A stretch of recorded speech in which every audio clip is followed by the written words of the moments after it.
This episode is part of a 4-part series of episodes we recorded with a focus on Barnum Financial Group's first ever commissioned study called Americans in the Workplace. We wanted to understand the state of financial wellness, behavioral drivers, and unmet needs of working Americans.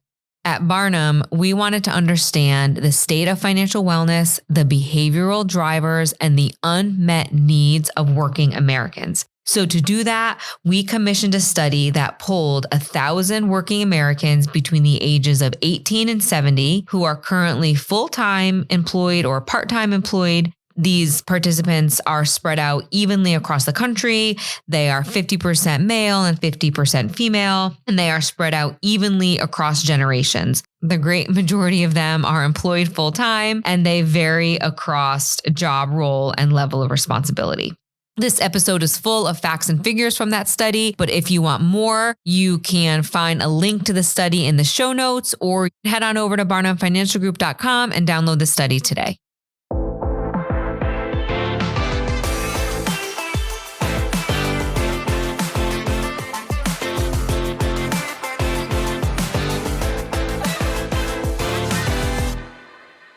Welcome to Master Your Money and Mindset, the podcast where financial success meets personal growth.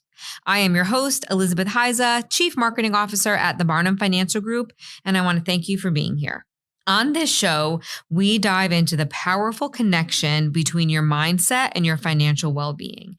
And today, we are tackling a very fundamental topic, financial literacy.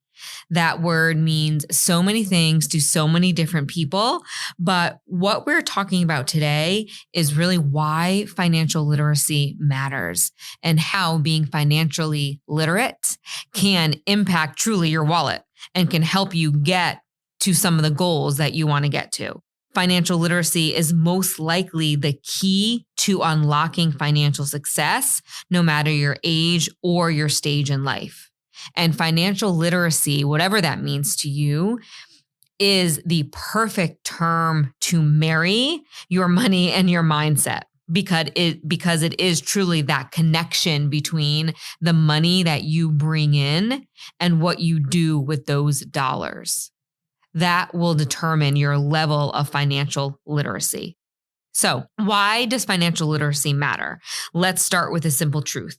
What you don't know about money can hurt you. Recently, our firm put out a study, Barnum Financial Group study of Americans in the workplace. And in this study, we polled 1,000 working Americans ages 18 to 70, people who are working both full-time and part-time, spread out very evenly across all generations, spread out across the country, and very evenly split both males and females. So we have a nice pool of the population. But we asked these people, we wanted to know what the state of financial wellness is for them. Really, we wanted to know how financial literate they were. So according to our study, we learned that financial literacy is not just considered a buzzword. People think of it as the foundation of financial stability. Yet many Americans are still struggling to understand and manage their finances efficiently and effectively. In fact, according to our study, 60% of working Americans say they would own more financial services products if they were more educated. So the reality is when financial literacy is low, when you don't feel like you have the information you need to make a decision, you tend to do what? Not make a decision, to either procrastinate, to bury your head, or just to kind of live in this world of research. But either way, you are not taking action. Not taking action can have very costly mistakes, especially when it comes to building and maintaining your credit, building and maintaining debt or paying off debt. Struggling with saving for emergencies. So a short-term goal like saving for building an emergency fund, or a long-term goal like building a retirement plan. But most importantly, having low financial literacy is going to make you feel very anxious and overwhelmed about money. And if you have those negative feelings about money, you are most definitely not going to make positive choices with the money that you do bring in. So positivity starts with confidence, and confidence just starts with knowledge and actions. So, according to our study, 78% of working Americans think they'd be better if they had better peace of mind around their finances. So, if people just felt more confident, they feel like overall in their life, they would be doing better. But despite that, the good news is financial literacy is a skill you can develop. And once you do develop that skill, you can gain confidence, control, and clarity over your financial future. You are not stuck. Financial literacy is not finite. It's infinite. It's something that you have to constantly be on top of, just like the health of your body. You need to constantly be on top of that. Just like your general well-being, you need to constantly be on top of that. Your financial literacy, your financial mindset are no different. It is something that never leaves you. The values that you place on money never leaves you because, as you know, money is ever present, right? It's very rare that a day will go by where you won't spend any money. Whether it's, stopping at the store on your way home from work or stopping to grab a coffee on the way into work or Venmoing a friend for a group gift or paying a bill, every day there's money moving in or out of your account. How financial literate that you are will help you make smart choices with all of those transactions as they happen daily. But in addition, our research highlights how different generations can face unique financial challenges. So financial literacy is definitely different person to person, household to household, of course, because it has so much to do with how you value money. But our research highlights how different generations look at financial literacy differently. So let's start with Gen Z, right? These are people who are between 18 and 27 years old. So these folks are entering the workforce, coming into an era of really rising living costs, student loan debt. They're balancing that with their immediate needs of just, food and all the necessary things they need to survive, plus the long-term goals. So trying to save for a house, maybe save for a wedding, maybe save for a car, maybe save for an emergency, save for retirement. They're often trying to save for these long-term financial goals, but they don't even have a really good, solid financial foundation. And that's where financial literacy can come in to help build a strong financial foundation and learn to take care of immediate needs while slowly squirreling away funds for more long-term needs. But then you look at millennials. So we have the older millennials who are between the ages of 36 and 44, around there, compared to the younger millennials that are between like 28 and 35 or so. So for the millennial category, we're looking at people who are around 28 to 45 years old. But those younger millennials are significantly more likely than any other generation to currently use a business contact or an industry associate or a person in their network and a robo-advisor. That is how they are getting their financial literacy. That's how they are educating themselves compared to older millennials who do general online searches, forums, blogs, or could be listening to this podcast as we speak.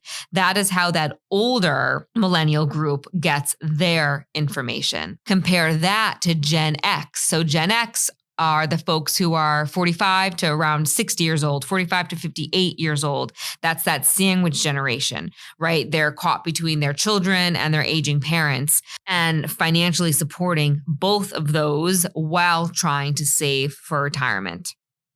So their financial literacy needs are very, very different. But then you have our boomers who are, right up against retirement, and they face concerns about outliving savings and paying healthcare costs and market volatility. They are the folks who typically go right to financial professionals, right to financial planners, most likely because they don't have the time to waste to do their own research. So they are going right to the source. But no matter which generation you fall in, any type of literacy, any type of education can give you the power to make smarter decisions, which will help reduce stress. And most importantly, smarter decisions will lead to lasting wealth, which is what everybody wants. Because like we always say on our podcast, it's not how much money you make, it's about how much money you keep. So building and keeping wealth is always the goal. So how can you improve your financial literacy? Well, the fact that you're here, that is definitely step one.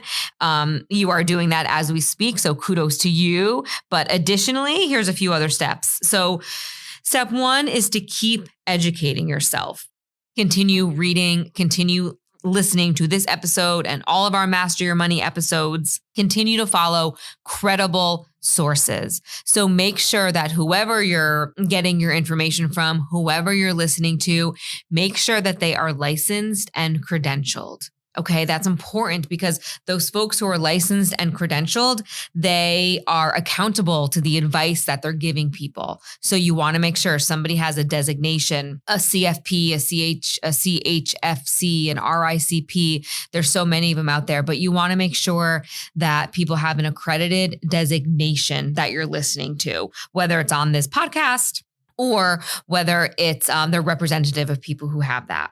Number two, to help improve your financial literacy is you want to make sure that you're tracking your spending. And this is where I typically lose people because it's hard to see sometimes, but using any type of budgeting app will be helpful. Using a Excel spreadsheet would be fine. Using your bank's, your banking website, they have a lot of great budgeting tools on there. But the point is you need to know where you are spending your money. You need to know where every dollar is going and start by asking yourself the question, is it conscious spending or unconscious spending, right? If you choose to spend money on a Netflix subscription, wonderful. That's great. You can justify that cost. But if you had no idea you subscribed to that, 2 years ago and you kind of forgot about it, you haven't used that subscription in years, get rid of that expense. Right. So tracking your money, number one, just helps avoid situations like that. It can bring to light some unfortunate realities of our spending. In my household, we are always on the run. So we tend to eat out a lot, or we tend to kind of stop for Starbucks or stop and grab the kids, a snack at Dunkin' Donuts or something. I am always shocked in a negative way when I look at how much money we spent on those things at the end of a month. That number is always astounding to me because it's unconscious spending. So every month I try to beat myself and say, okay, I want to spend less next month than I did the prior month. But I wouldn't be able to do that if I didn't have the knowledge of how much I was spending. Amazon is really good about this one. When I track my Amazon expenses too, with one-click buying or having your credit card information stored in your phone, it makes buying things online really, really easy. Doing something simple as taking a pause before you click buy can work wonders for your wallet. So you think you need something, you think you need it so badly, but if you just sleep on it and ask yourself that same question in the morning, you'd be surprised how many times you'll say, nah, I don't need that. And you could save a few bucks a month just by doing little simple things like that. But the third way to improve your financial literacy is to work with a financial advisor. A trusted financial professional can help you navigate complex financial decisions and create a strategy that is tailored to your goals. The advisors at Barnum Financial Group work with so many people. There is nothing that they have not seen in this space. Everybody thinks their concern, their challenges, their lack of savings or their lack of knowledge or starting too late is unique and different. But the truth is it's not. So many people are not thrilled with where they are financially, but that is okay. That truly does not matter. What matters is that you could start being more financially literate today by doing the 3 things I just mentioned. And if you want to skip 1 and 2 and just jump to a financial professional, please go ahead and do that. Any good one would be happy to sit with you, answer questions, and help put you on a path to help you build your literacy, of course, but also just help put you on a path to give you more peace of mind. Because remember, financial literacy is not just about numbers. It's all about your mindset, your freedom, your confidence, and your security. That's all mindset based. So the more that you know, the more empowered you will actually become. If today's episode resonated with you, please share it with a friend who needs to hear this message. Share it with anybody who you know who struggles with money. The folks who either complain about money a lot or who tend to bury their head a lot. They're the folks that we want to listen to this episode. And then if you want to dive deeper into our study of Americans in the workplace, please make sure to download it. The link is going to be in the show notes. But my friends, that is it for today's episode of Master Your Money and Mindset.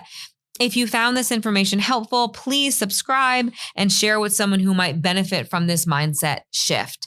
But until next time, stay smart with your money and strong in your mindset. Thank you for listening to Master Your Money and Mindset. You can find these episodes on YouTube or wherever you listen to your podcasts. Don't forget to like and subscribe if you enjoyed what you heard. You can follow Barnum Financial Group on LinkedIn and Instagram. Thanks so much. All opinions expressed by the program participants are solely their current opinions and do not reflect the opinions their respective parent companies or affiliates or the companies with which the program participants are affiliated. Investments or strategies mentioned in this program may not be suitable for you, and you should make your own independent decision regarding them. This material does not take into account your particular investment objectives, financial situation, or needs, and is not intended as recommendations appropriate for you. You should strongly consider seeking advice from your own investment advisor. Securities and investment advisory services offered through qualified registered representatives of MML Investor Services, LLC. Member SIPC, 6 Corporate Drive, Shelton, Connecticut, 06484, telephone number 203-513-6000.